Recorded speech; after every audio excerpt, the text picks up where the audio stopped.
Está começando mais um debate no Brasil que é transmitido pela TV Campus. Eu sou Felipe Nascimento e no programa de hoje nós vamos falar sobre bullying. Você sabe o que é? E o quanto isso pode afetar não somente crianças ou adolescentes, mas também famílias. Em casos mais graves, o bullying pode deixar marcas por toda uma vida. E para discutirmos mais sobre esse assunto, convidamos a psicóloga Patrícia Paiter e a pedagoga Alessandra Babeto. Sejam muito bem-vindas. Muito obrigado por estarem aqui hoje. Então, para a gente dar início ao debate, pessoal, eu queria saber da professora o que caracteriza o bullying, o que ele é? O bullying é uma forma de violência física e psicológica feita intencionalmente e repetitivamente, né, contra a outra pessoa com a função mesmo de agredir e de prejudicar. Ele é feito assim dentro de um ambiente escolar, que é onde eu atuo, por um grupo. A gente observa que tem grupos, né, de estudantes, e dentro desse grupo sempre tem um líder, que é aquele chamado popular, que a galera segue, que, né, mais alto, mais forte. E a intenção deles, o alvo deles é sempre pegar um outro aluno que tem alguma diferença, alguma, né, voltada para ele. Por exemplo, a gente tem alunos que têm um QI avançado que sofrem bullying por ser inteligente. Tem alunos que sofrem bullying porque por conta da raça, da cor, da cultura que ele está inserido, né? Outros, da maneira de falar, né? O dialeto de um estado para outro muda. Alunos que vêm de fora e vêm, né? As aulas já começaram, está no meio do ano, e aí aquele aluno chega, vai ser inserido ali, só que a situação, né? Os alunos tiram ele para praticar o bullying. Entendi. E, Patrícia, diz pra gente aqui o que faz uma pessoa praticar o bullying, né? Porque a gente fala muito sobre quem sofre, mas de repente a pessoa que pratica também pode sofrer algum tipo de problema, por exemplo? Olha, é bem grande a proporção de alunos, crianças, adolescentes que praticam um bullying, que tem problemas psicológicos bem graves ou até mesmo mais sutis, mas que para eles é bem forte. Então, alguns fatores que eles podem levar a criança ou adolescente praticar o bullying. Pode ser a desestruturação familiar, pode ser a falta de afeto, a questão da afetividade muito pobre dentro do ambiente onde ele vive, familiar, até mesmo escola, entre amigos, etc. A questão da permissividade dos pais e a muita tolerância que os pais têm. É uma questão de não impor limites. Então, quando não é imposto um limite, ele pode acabar querendo manipular os pais ou manipular alguma coisa, e ele acaba vendo que ele tem poder para isso, então ele acaba praticando bullying. Outras questões mais individuais, mais pessoais, é a questão de que muitas crianças que têm hiperatividade ou que são impulsivas ou com distúrbios de comportamento, de caráter, que vem trazendo desde a infância até a fase adulta, elas podem vir praticar bullying com outras crianças. E é o que a Alessandra falou pra gente, né? Que a questão que eles vão sempre em pessoas, em outras crianças que são muito diferentes deles. Então, às vezes, um aluno que ele é extremamente... que tem muita dificuldade escolar, muita dificuldade acadêmica, ele vai atingir o outro que tem mais facilidade como uma tentativa frustrada de suprir aquilo que está faltando nele. E nesse caso, que eu vou começar perguntando para a Alessandra, mas depois essa pergunta vai para você também. Você como professora, você disse que consegue identificar na sala quem são os praticantes. Nesse caso, tem alguma atitude que você possa tomar como professora para tentar remediar isso? Na verdade, a gente parte do princípio de observação, né? Os alunos que praticam o bullying, a gente já tem uma noção de que eles fazem isso. Só que eles fazem de uma maneira bem escondida, bem discreta, sutil. Então, assim, quando ele está perto do agressor, o agressor está perto da vítima dele, que tem aluno, ele não faz nada, ele é santo. E ele, quando ele agride a outra criança é ameaçada. Se você contar para a professora, se você levar para a direção, né? Amanhã você vai ser pior e tal. Então, assim, tem sim como identificar, a gente só precisa ficar atento, né, nos casos. Tem como a gente identificar o aluno que sofre, principalmente, que é aquele aluno que ele é o último. Por exemplo, o professor deu um trabalho em grupo, toda a sala se forma, o grupo se forma e ele fica de fora. ele tem vergonha de se expor, ele tem vergonha de colocar suas ideias, de falar. É um aluno quieto, né? Que está sempre de canto, um aluno que tem dificuldade, né, em manter o próprio material dele de escolar. Ele está sempre perdendo, então não é difícil, não. O professor só tem que ter, né, um cuidado para observar quem é o agressor e quem é que está sofrendo o bullying. Nesse caso, você falou muitas vezes quem sofre o bullying é mais reservado, mais na dele. De repente, você como professora, por exemplo, durante a aula, pedindo para ele expressar o ponto de vista dele, seria, por exemplo, uma ajuda? Durante a aula, eu, como professora, eu costumo trazer esse aluno para perto de mim, porque geralmente, quando eu identifico o aluno, que eu vejo que ele está sempre lá no cantinho, que ele está sempre afastado, eu procuro trazer ele para perto de mim e ficar mais atenta ali, né, no comportamento dele, na maneira que ele se expressa. Procuro perguntar, quando eu vou fazer uma explicação, perguntar para ele diretamente, para que ele responda. Existem várias maneiras da gente estar trabalhando com esse aluno. Aí, é claro, eu não vou expor o aluno na frente da sala toda. Se eu ver que realmente está acontecendo bullying, eu vou esperar toda a turma sair, vou chamar ele e vou conversar. Né? Porque a gente precisa entender o que está acontecendo para poder tomar as atitudes seguintes. Né? Entendi. E, Patrícia, você como atuante na área de psicologia, quais que são os passos que você toma para tratar tanto quem pratica quanto quem sofre de bullying? Bom, o primeiro caso é a observação. Normalmente esses casos, eles não chegam pelos pais. Os pais de quem pratica o bullying. Os pais, eles acabam não percebendo que o filho é quem pratica o bullying, que é o agressor de outras crianças. Então, ele acaba vindo da escola. Então, é uma coisa onde você vai trabalhar, principalmente quando a questão é criança, você trabalha muito com os pais. Como os pais vão se portar com a criança, como eles vão ensinar ela, como eles vão mostrar que aquilo não é certo.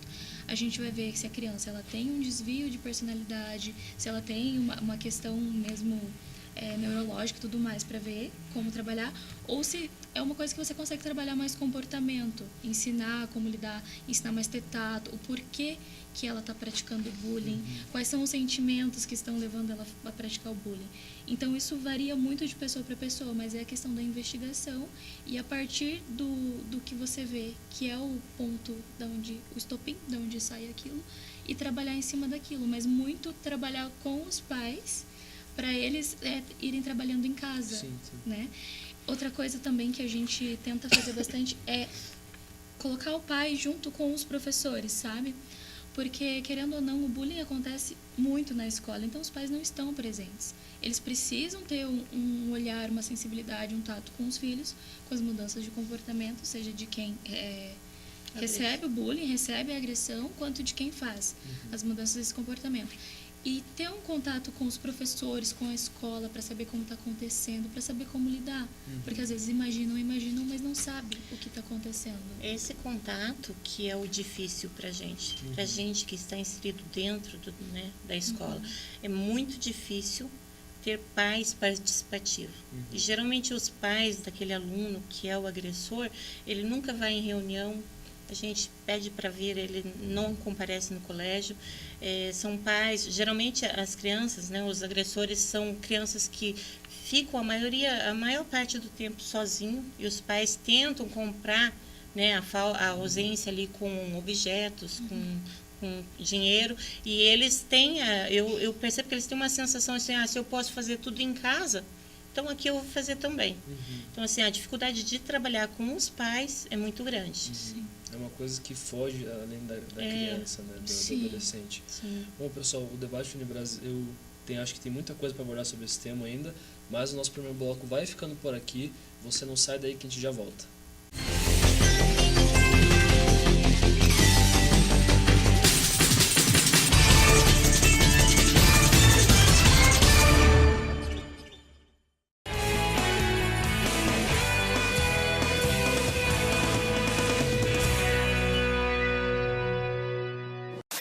O Parque Vista Alegre é o 24º Parque Municipal de Curitiba.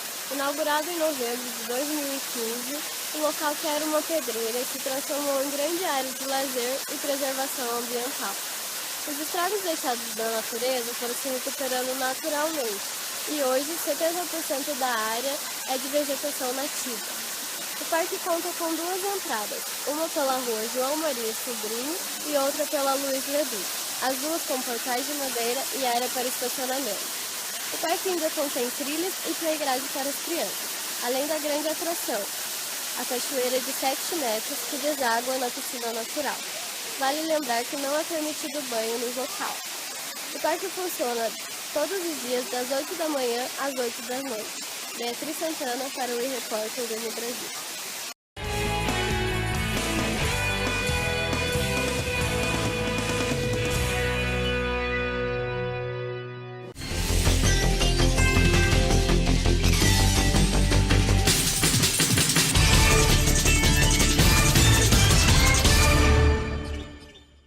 E estamos de volta com o Debate no Brasil. Hoje nós estamos falando sobre bullying e para ajudar a iluminar toda essa questão, nós trouxemos a psicóloga Patrícia Paiter e a pedagoga Alessandra Babeto. Gente, vou agradecer de novo a presença de vocês aqui. E para dar continuidade ao segundo bloco, eu queria trazer uma questão que a gente estava falando anteriormente, que é sobre toda a dificuldade de falar com os pais, a criança. Agora, falando sobre os danos que essa prática pode causar, eu queria saber da Patrícia quais que são os danos que uma criança leva para a vida dela ao sofrer bullying.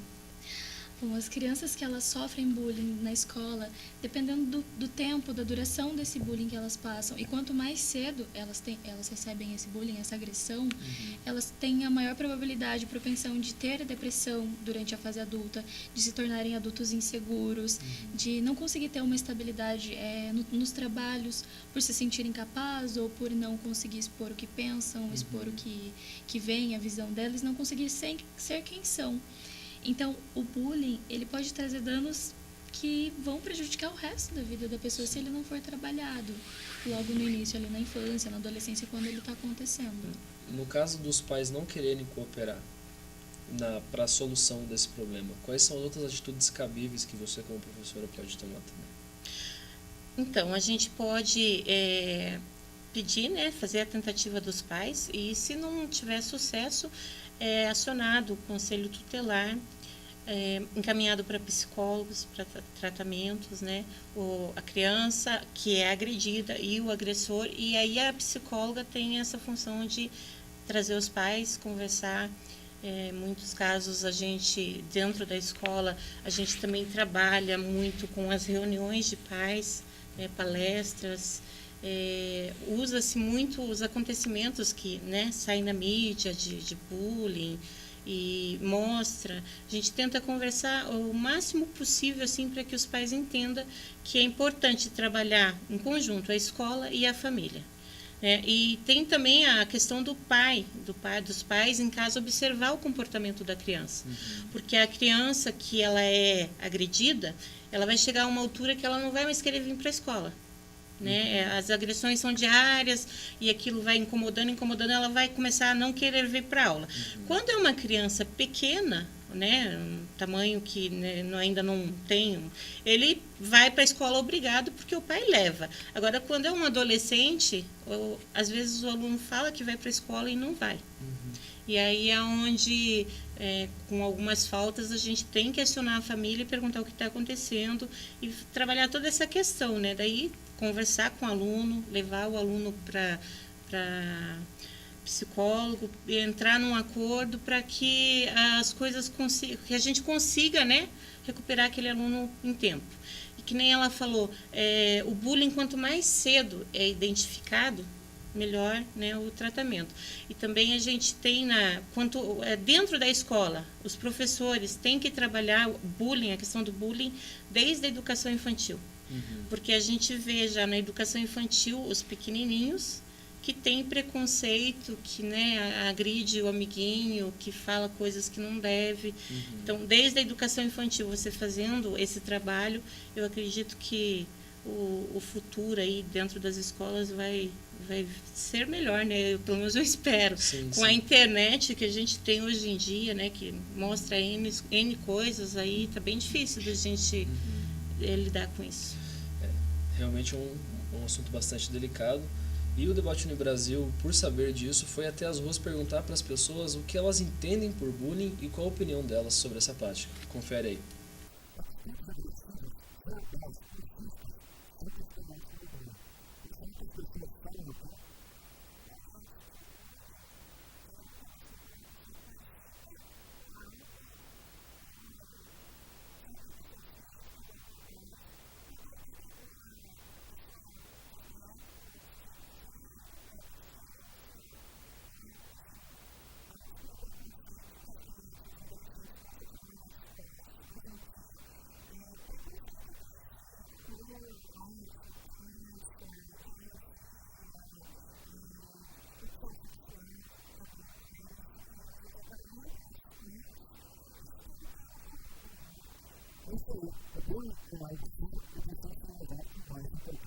Muito bacana essa matéria e até vamos continuar aqui com o assunto.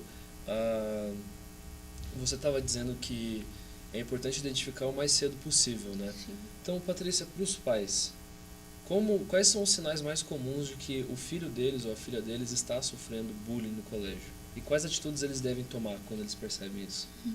Olha, tem tanto comportamentos emocionais quanto até mesmo fisiológicos que a criança ou adolescente apresenta. Muitas crianças, quando estão passando pelo processo de bullying, quando estão sendo extremamente sendo agredidas, elas acabam falando que perto do horário de ir para a escola, elas falam para os pais: eu estou com dor de cabeça, eu estou com dor de barriga, eu estou com dores no corpo, algumas coisas assim. E muitas vezes os pais não percebem que aquilo é real. Eles acham que isso não quer ir para a escola, então tá fingindo que tem. Mas muitas vezes, pelo fato da criança não estar sabendo como lidar com essa agressão, o corpo dela reage. Então realmente essas dores elas podem ser verdadeiras, sabe? Sim, sim. Então tem esses fatores que o pai tem que estar bem prestando atenção. Quando que acontece isso? Se isso acontece sempre perto do período de ir para a escola, do horário de ir para a aula. Tem as questões também dela ficar muito triste, dela voltar para casa triste. A questão emocional dela tá mudando. Por que ela não quer mais sair nas festinhas dos amigos? Quando é adolescente em cidades pequenas, eles vão sozinhos para a escola. Quando eles querem mudar o caminho, o trajetório de ir para a escola. Por que ele quer mudar? Será que ali naquele caminho, ou as pessoas da escola na volta ou na ida, os outros alunos estão fazendo bullying? Então são coisas que os pais têm que estar atentos, né? Eles conhecendo a rotina dos seus filhos, conhecendo como eles são, quando eles perceberem coisas diferentes, eles pararem para prestar atenção. São coisas que poderiam acontecer por N motivos, mas estão mudando, então algo diferente está acontecendo. Entendi. É aí onde eles têm que prestar atenção. O que eles poderiam fazer?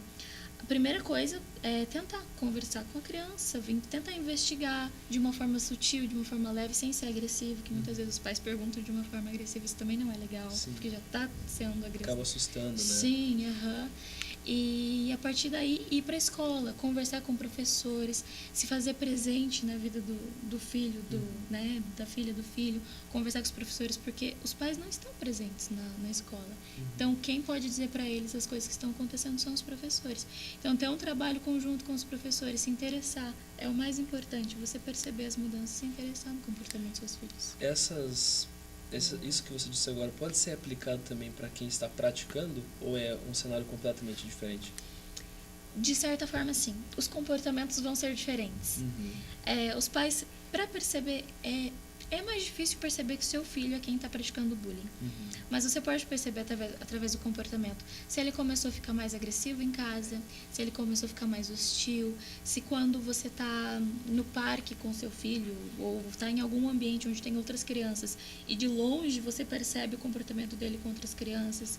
Então, ir pegando essas coisinhas, muitas vezes através de desenho, muitas vezes através das coisas que gosta de assistir, das músicas que gosta de escutar, essas mudanças bruscas e repentinas, elas dizem muito sobre a criança, sobre o adolescente.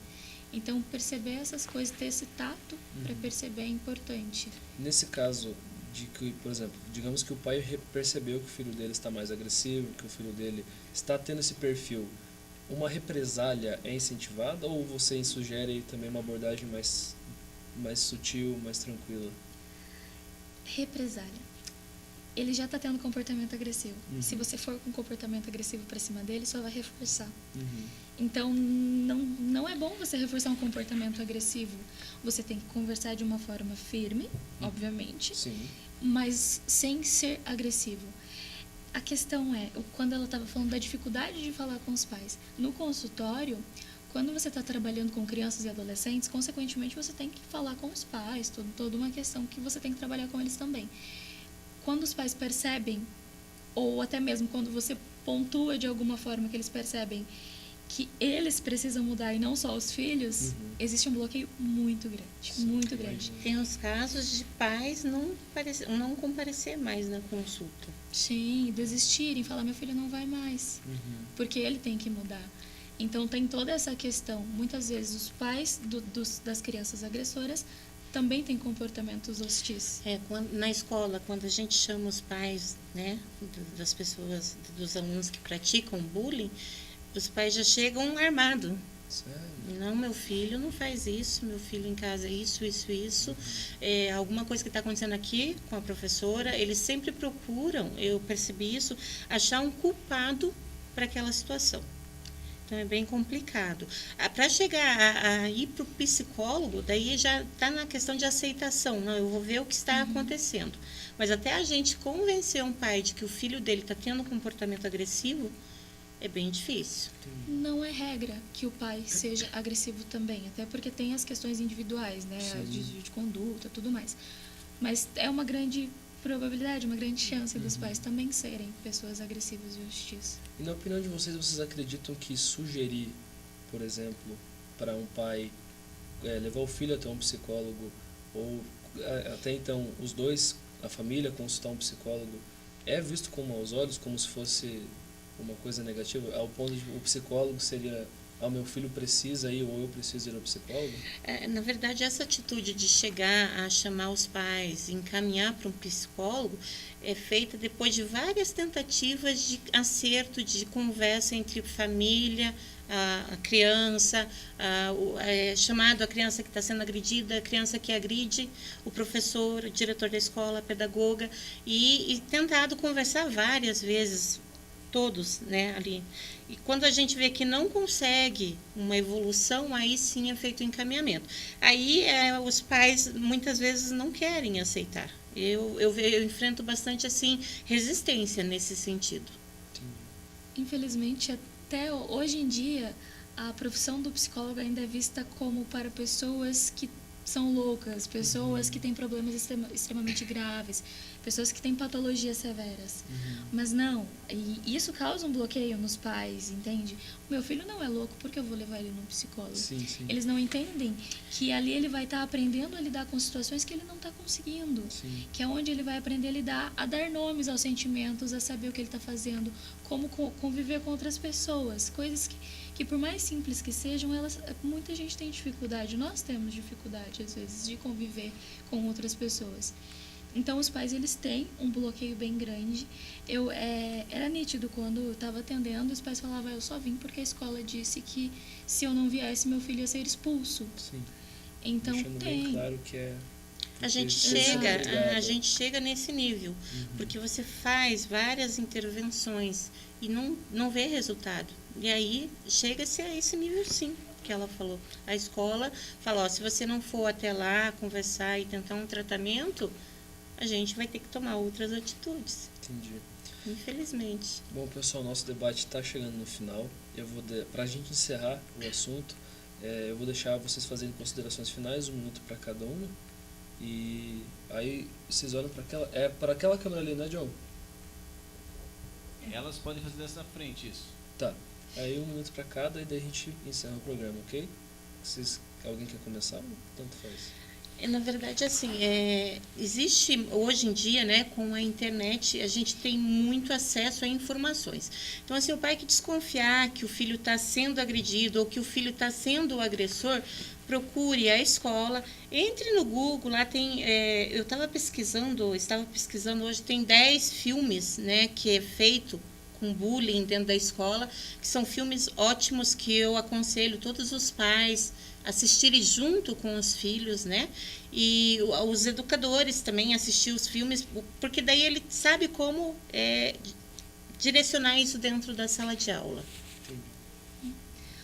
O bullying, ele ainda, muitas vezes ele é visto como algo superficial, como algo que não tem tanta importância. Ah, é um apelido bobo, é uma coisinha boba. Mas não, isso causa sérios problemas na criança, no adolescente, que eles vão levar para a fase adulta. Então é extremamente importante que os pais, que os professores, que as pessoas que estão em volta dessas crianças e adolescentes deem importância para essas coisas. Se ela está se sentindo mal com aquilo, é porque ela não está sabendo lidar. Então, dar importância é extremamente importante. E o Debate no Brasil vai ficando por aqui. Eu agradeço novamente a presença das nossas convidadas. Muito obrigado por terem vindo. Lembrando que para quem deseja ficar por dentro de mais notícias, é só acessar nosso site tvcampus.unibrasil.com.br e não se esqueça também de nos seguir no Facebook, Instagram e Twitter TV Campus Unibrasil. Inclusive, se você quiser assistir outros episódios do debate que você não conseguiu assistir, você pode procurar também no YouTube TV Campus Unibrasil. É isso, pessoal, e até a próxima. Tchau!